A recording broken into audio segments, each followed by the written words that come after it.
Hello friends, नमस्कार। Welcome back my channel tar teacher job. मैं प्रियंका स्वागत करती हूँ आप सभी का आपके अपने चैनल टार टीचर जॉब में। दोस्तों, अगर अभी तक आपने हमारे चैनल को सब्सक्राइब नहीं किया तो प्लीज़ सब्सक्राइब कर लीजिए और बेल आइकन बटन को प्रेस कर लीजिए, जिससे हमारे सभी वीडियो की नोटिफिकेशन आपको मिल सके। दोस्तों, हम बीएड द्वितीय वर्ष प्रथम प्रश्न पत्र शिक्षण के सिद्धांत एवं विधियाँ में लेक्चर नंबर 5 देख रहे हैं। इसमें हम लोग देखते हैं क्वेश्चन नंबर 4। इसमें दिया शिक्षण के सामान्य सिद्धांतों की चर्चा कीजिए। शिक्षण के सामान्य सिद्धांत उत्तर है निम्नलिखित हैं। नियोजन का सिद्धांत, पहला है नियोजन का सिद्धांत। किसी भी कार्य की सफलता उसकी पूर्व नियोजित योजना के स्तर पर निर्भर करती है। शिक्षक को चाहिए कि वह शिक्षण के पूर्व विषय वस्तु को उसको प्रस्तुत करने के ढंग, शिक्षा में संभावित समस्याओं के समाधान आदि को पहले से ही सुनिश्चित कर ले। शिक्षण के वांछित उद्देश्यों की प्राप्ति बिना योजना अथवा नियोजन के संभव नहीं है, अतः कक्षा में जाने से पूर्व शिक्षण का पूर्ण नियोजन कर लेना चाहिए। दोस्तों, यहाँ पे नियोजन का सिद्धांत ये कह रहा है कि जब भी एक शिक्षक कक्षा में जाए तो कक्षा में जाने से पहले ही वो जिस चैप्टर को पढ़ाने वाला है, जिस पाठ्य वस्तु को पढ़ाने वाला है, उसकी पहले से ही तैयारी करके जाए। मतलब एक नियोजित योजना बना करके जाए, जिससे वो जो समस्याएं आने वाली हैं उस पाठ्य विषय से संबंधित वो उससे पहले ही अवगत हो जाएगा और वो चीज़ें आप बच्चों को अपने छात्रों को पहले ही बता देगा कि यहाँ पे वो उसको ज्ञान पता ही चल जाता है कि वो कहाँ पे बच्चे फंसेंगे, वो उस चीज़ को पहले ही क्लियर कर देता है। तो उससे उसका समय भी बचता है और बच्चों को समझ में भी आ जाता है। मतलब इससे आपका जो शिक्षण उद्देश्य है वो पूरा हो जाएगा और आपके जो छात्र हैं वो इस चीज़ को अच्छे से समझ भी जाएंगे। नंबर दूसरा देखते हैं निश्चित उद्देश्य का सिद्धांत। शिक्षण प्रक्रिया तब तक सफल नहीं हो सकती जब तक शिक्षण के उद्देश्यों की जानकारी नहीं हो जाती। कहा भी गया है कि उद्देश्य विहीन शिक्षण ठीक उसी प्रकार है जिस प्रकार से समुद्र में एक नाव बिना लक्ष्य के चलना। मतलब यहाँ पे कहा जा रहा है कि जो आप पढ़ा रहे हैं, जो आप पढ़ाने जा रहे हैं छात्रों को, उसका एक निश्चित उद्देश्य होना चाहिए, जिससे आप अपने उद्देश्य को प्राप्त करेंगे तो साथ में बच्चों का भी हित है और आपका भी हित है। बिना निश्चित उद्देश्य के शिक्षक को उसकी विषय वस्तु के दायरे में रहने हेतु बिना निश्चित उद्देश्य के एक शिक्षक उसी प्रकार है जिस प्रकार से समुद्र में एक नाव बिना लक्ष्य के चले। यहाँ पे आगे देखते हैं सुनिश्चित उद्देश्य किसी भी शिक्षक को उसकी विषय वस्तु के दायरे में ही रहने हेतु बाध्य करती है। मतलब जब शिक्षक का एक उद्देश्य होगा तो वो उस उद्देश्य में रहकर छात्रों को शिक्षा देगा, जिससे समय एवं श्रम दोनों का सदुपयोग होगा। जिससे क्या होगा, शिक्षक का समय भी बचेगा और उसकी मेहनत भी बचेगी। उसका उद्देश्य जो भी है पढ़ाने के लिए, जिस विषय वस्तु या पाठ्य वस्तु को पढ़ाने के लिए शिक्षक जा रहा है, अगर उसको एक नियोजित ढंग से पढ़ाने जा रहा है तो वो उस उद्देश्य को प्राप्त भी कर लेगा, साथ में उसका श्रम भी बचेगा और समय भी बचेगा। निश्चित उद्देश्य शिक्षक को प्रभावशाली ढंग से शिक्षण कार्य करने और छात्रों को सफलतापूर्वक पढ़ने में मदद करता है। मतलब जब एक शिक्षक का अपना कुछ शिक्षण उद्देश्य होगा तो वो उस शिक्षण उद्देश्य के माध्यम से अपने शिक्षण को बहुत प्रभावशाली बना सकता है और जो उसके छात्र हैं वो उस चीज़ को सफलतापूर्वक समझ में लेंगे। चलिए नंबर तीसरा देखते हैं बाल केंद्रीयता का सिद्धांत। बाल केंद्रीयता मतलब शिक्षा जो हो वो बाल केंद्रित हो। चलिए देखते हैं इसमें क्या और कह रहा है। शिक्षण का एक उद्देश्य बालक के व्यवहार में वांछित परिवर्तन लाना है। आप जो भी शिक्षण कर रहे हैं उससे बालक का जो व्यवहार है, यानी बालक जो सीखता है, क्या उसका वो सीखना सफल हो रहा है, क्या बच्चा उसको अच्छे से सीख रहा है। बाल केंद्रित शिक्षण का अर्थ है छात्रों की योग्यता एवं आवश्यकताओं को ध्यान में रखकर शिक्षण क्रियाओं का नियोजन करना। इस सिद्धांत में शिक्षक की भूमिका एक निर्देशक, सलाहकार तथा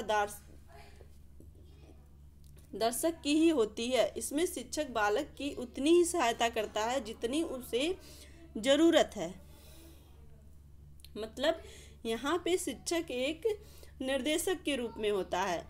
शिक्षक अपने बच्चों का मार्गदर्शन केवल करता है, बच्चों को उनके पाठ्य वस्तु में सहायता करता है। शेष बालक स्वयं अपने ढंग से क्रियाशील रहता है।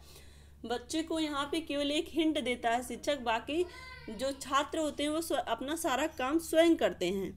दूसरी तरफ इसमें शिक्षण का एकमात्र केंद्र बिंदु बालक ही होता है। बाल केंद्रित शिक्षा में शिक्षण का जो पूरा केंद्र बिंदु होता है वो होता है बालक। बालक को केंद्र बनाकर ही शिक्षा दी जाती है। इसमें शिक्षक तथा विषय की भूमिका गौण होती है। मतलब बच्चा अपने आप से ज़्यादा सीखता है, बस केवल शिक्षक उसको थोड़ा सा मोटिवेट करता है। अर्थात बालक स्वतः इस योग्य बन जाए कि अपनी भविष्य की समस्याओं को स्वतः उपचार कर सके। एक अच्छा शिक्षक सदैव अपने शिक्षण को छात्रों की आवश्यकताओं, रुचियों, रुझानों, आयु तथा मानसिक स्तर आदि के अनुसार व्यवस्थित करता है। इस प्रकार वह शिक्षण को बाल केंद्रित बनाता है। मतलब एक अच्छा शिक्षक वही होता है जो बच्चों की आवश्यकता के साथ साथ उनकी रुचियों और उनकी आयु और उनका जो मानसिक स्तर है, किस लेवल का बच्चा है, उसी हिसाब से उसको उनके विषय वस्तु, पाठ्य वस्तु को देता है, जिससे वो उसको समझे, पढ़े और अपने जो पाठ्य वस्तु है उसको शिक्षक के सामने प्रकट करें। तो यहाँ पे ये कहने का सेंस है कि बालक अब स्वयं से सब कुछ सीखे और सारी चीज़ें बालक के ऊपर ही केंद्रित हो, ना कि शिक्षक इसमें ज़्यादा हस्तक्षेप करे और ना ही शिक्षण विधियाँ ज़्यादा यूज करे। नंबर 4 देखते हैं, सहसंबंध का सिद्धांत। इस सिद्धांत का अर्थ है किसी भी विषय को जब भी पढ़ाया जाए उसका संबंध विभिन्न विषयों के साथ स्पष्ट किया जाए। एक विषय का दूसरे विषय से सहसंबंध स्थापित करने का अनुभव सिद्धांत, जिसके अंतर्गत यह माना जाता है कि संपूर्ण ज्ञान अपनी प्रकृति के अनुसार समन्वित एवं समग्र रूप रखता है। अतः हमें विषयों को पढ़ाते समय यह ध्यान रखना चाहिए कि वे विशिष्टता रखते हुए भी अन्य विषयों के साथ एक स्वाभाविक संबंध रखें। इस सिद्धांत में इस बात पर बल दिया जाता है कि बालक के ज्ञान का विकास एकांगी ना होकर के चतुर्दिक हो। इसके अलावा विषय को रोचक, सरस और बोधगम्य बनाने हेतु भी इस सिद्धांत की जरूरत पड़ती है। दोस्तों यहाँ पे ये कह रहा है कि जब भी कभी आप एक विषय वस्तु को पढ़ा रहे हैं, किसी एक विषय वस्तु को पढ़ा रहे हैं, तो दूसरी विषय वस्तु को भी उससे सह संबंध स्थापित कराएं। जैसे अगर आप बच्चों को हिंदी पढ़ा रहे हैं तो हिंदी के साथ साथ आप बच्चों को इंग्लिश के भी वर्ड बताएं। जैसे आपने बताया कि खाना खाना, तो खाने को इंग्लिश में क्या कहते हैं? फूड कहते हैं। अंदर आने को क्या कहते हैं इंग्लिश में? Come here. बाहर जाने को गो देयर। तो अगर बच्चों को छोटे छोटे वर्ड बताएंगे तो इससे बच्चे आपके हिंदी के साथ साथ इंग्लिश को भी सीख रहे हैं। तो यहाँ पे क्या हो रहा है, बच्चा हिंदी के साथ इंग्लिश के विषय को भी सहसंबंध कर रहा है। नंबर 5 देखते हैं, व्यक्तिगत विभिन्नता का सिद्धांत। प्रत्येक छात्र को अधिकतम क्षमता युक्त बनना शिक्षा कार्य है। यह एक मनोवैज्ञानिक तथ्य है कि विभिन्न व्यक्तियों, आदतों, रुझानों, वातावरण, रुचि, आवश्यकता आदि तथ्यों में कहीं न कहीं अंतर जरूर रहता है। कहने का तात्पर्य यह है कि सभी छात्र एक समान नहीं होते हैं, उनमें अनेक प्रकार की विभिन्नताएं पाई जाती हैं।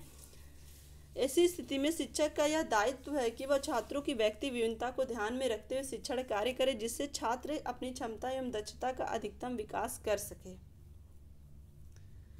दोस्तों यहाँ पे व्यक्तिगत विभिन्नता का सिद्धांत ये कहता है कि जब भी आप बच्चों को पढ़ाइए तो कठिन और सरल दोनों तरह के प्रश्नों को दीजिए, जिससे आपकी क्लास में हायर और अपर बच्चे, जो भी प्रतिभाशाली और पिछड़े बालक हैं, वो दोनों ही बच्चे अपने अपने लेवल के क्वेश्चन को कर पाएँ। इससे जो प्रतिभाशाली बालक है वो भी अपने लेवल को मेंटेन करने की कोशिश करेगा, और जो पिछड़ा बालक है वो भी अपने जो लेवल है उससे आगे बढ़ने की कोशिश करेगा। तो इस तरह से व्यक्तिगत भिन्नता होते हुए भी बच्चे क्लास में एक रूपता दिखाते हुए आगे बढ़ेंगे। नंबर 6 देखते हैं, चयन का सिद्धांत।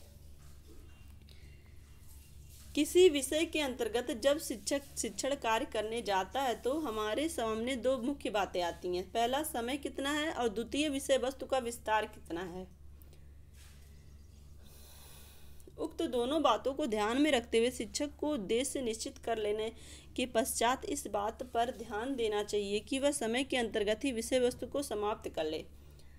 दोस्तों, यहाँ पे ये कहा जा रहा है कि चयन का सिद्धांत ये बताता है कि जब भी एक शिक्षक शिक्षण कार्य करने जाए तो उसके पहले उसको ये पता होना चाहिए कि हमें ये कितने समय में किस पाठ्य वस्तु को समाप्त करना है और उस पाठ्य वस्तु का विस्तार कितना है। मतलब ये नहीं कि आपके पास अगर 1 वेल केवल है तो आप 1 वेल में ही उस पाठ्य वस्तु को पढ़ाएं। अगर वो उस पाठ्य वस्तु को आप 2 वेल 3 वेल में पढ़ाते हैं तो वो तो एक लंदी भी हो जाएगा, जिससे बच्चे अरुचि लेने लगेंगे। और दूसरी बात, अगर वो उस बीच में कोई बच्चा एब्सेंट हो जाता है, क्योंकि आप दूसरी बेल तो किसी दूसरे टीचर की लेंगे नहीं, तो उस 2-3 बेल यानी कि लगातार 3 दिन अगर उस चीज़ को आप पढ़ा रहे हैं तो एक दिन अगर कोई बच्चा उसमें से एब्सेंट हो गया तो वो चीज़ उसको समझ में नहीं आएगी। तो इस तरह से बच्चों सीखने में अरुचि उत्पन्न करने लगते हैं। इसके लिए चयन का सिद्धांत निर्देश देता है कि शिक्षण केवल उन तथ्यों या विषयों का चयन किया जाए जिसका पढ़ना उद्देश्य के अनुसार अभीष्ट है। एक बात का ध्यान अवश्य रखना चाहिए कि तारतम्य का अभाव ना रहे और चयन में कहीं पर कठिन तत्व भी छूटने ना पाए।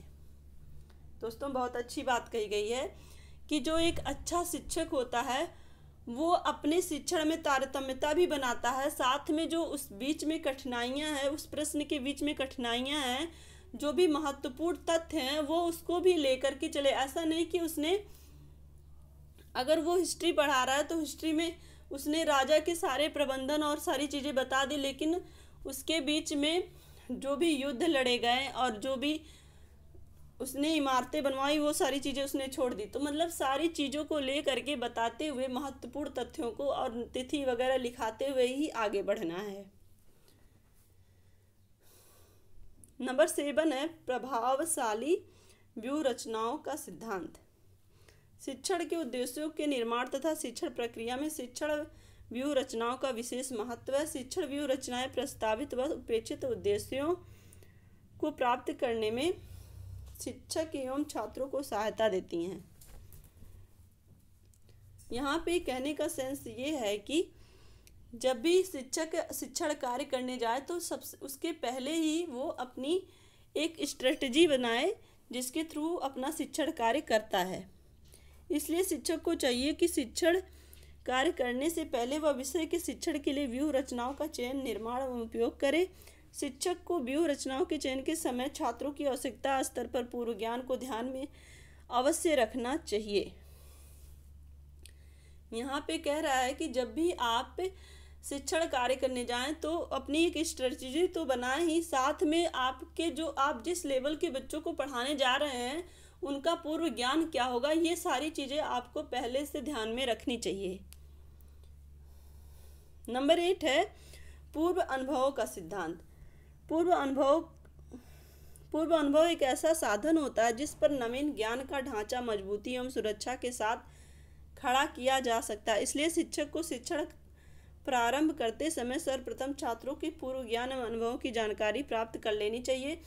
उन्हीं पूर्व अनुभव की जानकारी के आधार पर नवीन ज्ञान को जोड़ना चाहिए। इससे 2 बातें स्पष्ट हो जाती हैं, एक तो बालक के पूर्व व्यवहार का पता चल जाता है और दूसरा नवीन ज्ञान हेतु आधार मिल जाता है। बहुत अच्छी बात है यहाँ पे देखिए हमें जानने को मिल रही है। इसमें जानते हैं क्या होता है, ये पूर्व अनुभव उस समय आपको काम आते हैं जब आप माइक्रो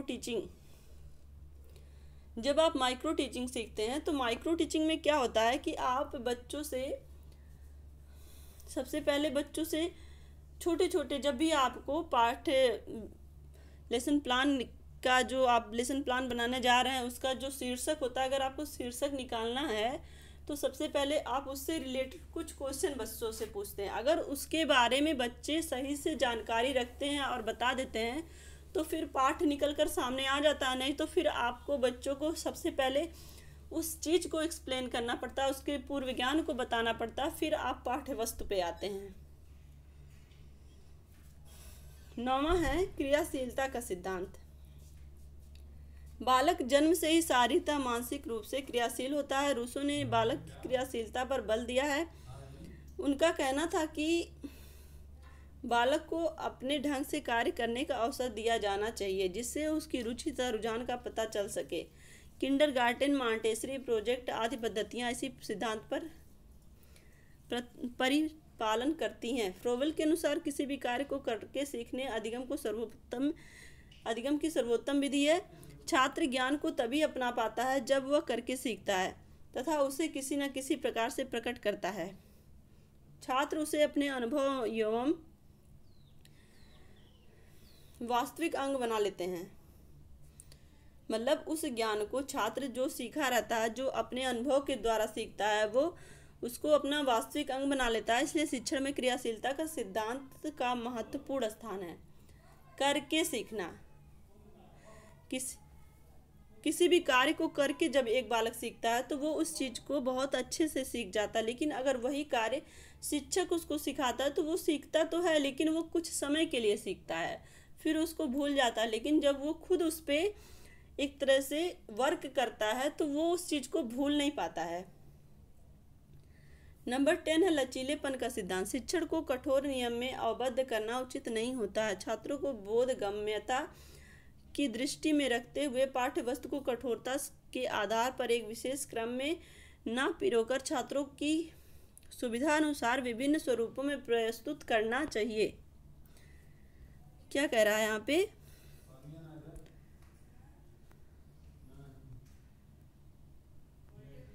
शिक्षण को कठोर नियमों में आबद्ध करना उचित नहीं होता। मतलब छात्रों को बोधगम्य दृष्टि में रखते हुए पाठ्यवस्तु को कठोरता के आधार पर एक विशेष क्रम में पिरोकर छात्रों को सुविधा अनुसार विभिन्न स्वरूपों में प्रस्तुत करना चाहिए।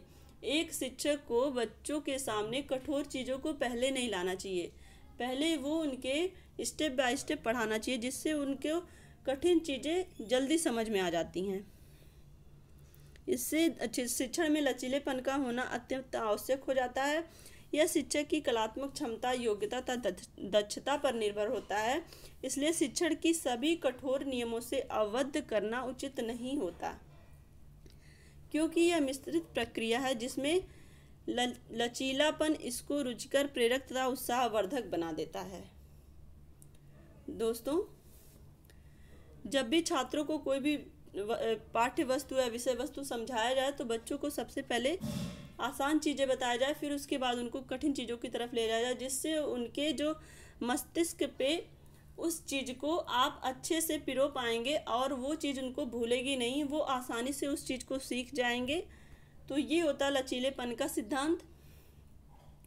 दोस्तों, ये वीडियो आपको कैसा लगा हमें कमेंट करके ज़रूर बताइएगा। अगर ये वीडियो आपको अच्छी लगी तो एक लाइक ज़रूर कर दीजिए और अपने दोस्तों के साथ शेयर कर दीजिए। हमसे जुड़ने के लिए थैंक यू सो मच और प्लीज़ सब्सक्राइब भी कर दीजिए। जय हिंद।